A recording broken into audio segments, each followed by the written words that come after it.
নতুন রাঁধুনিদের জন্য একটা মজাদার ইজি রেসিপি নিয়ে এসেছি, সেটা হচ্ছে স্যালমন ফিশ কারি।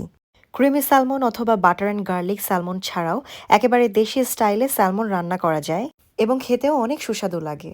তো চলুন আমাদের ইজি স্যালমন ফিশ কারি রেসিপিটি দেখে নেওয়া যাক।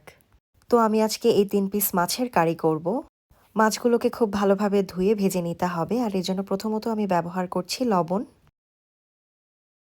তারপরে দিয়ে দিচ্ছি সামান্য হলুদের গুঁড়া, আর দিয়ে দিচ্ছি সামান্য পরিমাণে মরিচের গুঁড়া।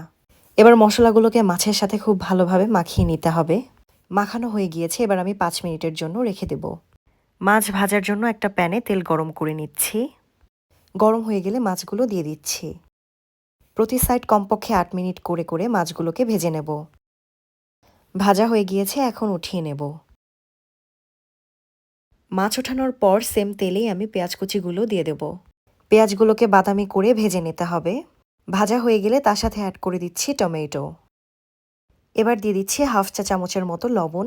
একবারই সব লবণ দিয়ে দেওয়া যাবে না, প্রথমত একটু চেখে দেখতে হবে যে লবণ ঠিক আছে কিনা, তারপর যদি কম মনে হয় তখন বাড়িয়ে দেয়া যাবে।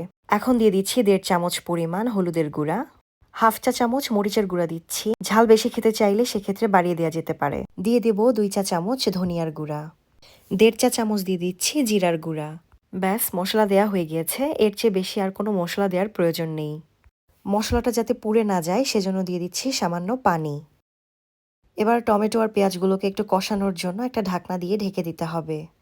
একটু পরপর ঢাকনা উঠিয়ে নেড়ে দিতে হবে। কষানো হয়ে গিয়েছে। 10 মিনিট কষানোর পর এখন হাফ কাপ পরিমাণ পানি অ্যাড করে দিতে হবে। পানিটা বলক আসার জন্য ঢেকে দিচ্ছি। 5 মিনিট পর তরকারির ঝোল ফুটতে থাকলে এভাবে এর মধ্যে মাছগুলোকে অ্যাড করে দিতে হবে। পুনরায় একটা ঢাকনা দিয়ে ঢেকে দিচ্ছি। 5 মিনিট পর ঢাকনা উঠিয়ে হালকাভাবে মাছগুলোকে উল্টে দিতে হবে।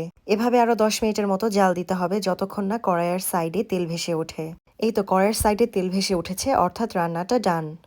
একদম দেশি স্টাইলে আমাদের মজাদার স্যালমন ফিশ কারি ডান।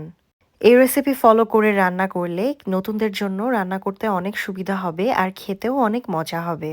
ঘরে থাকা সব মশলা দিয়ে ইজিলি এই মাছটা রান্না করা যায়।